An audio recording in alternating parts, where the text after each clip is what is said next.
Welcome to the Oranges workshop, where we're going to delve deeper into still life painting. Hi, I'm Richard Robinson.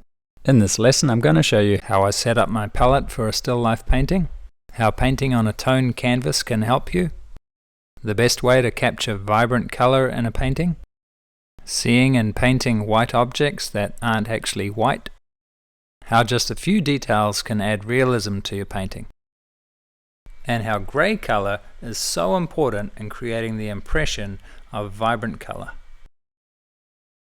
Learn by comparing your work with other students' work and by reading my personal critiques. This is a great way to improve your painting quickly.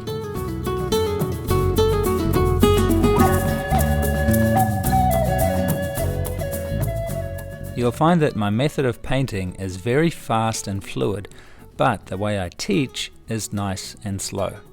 So you'll find it a joy to paint quickly and confidently, following this lesson step by step, just like thousands of my students are all over the world. So happy painting, let's get started.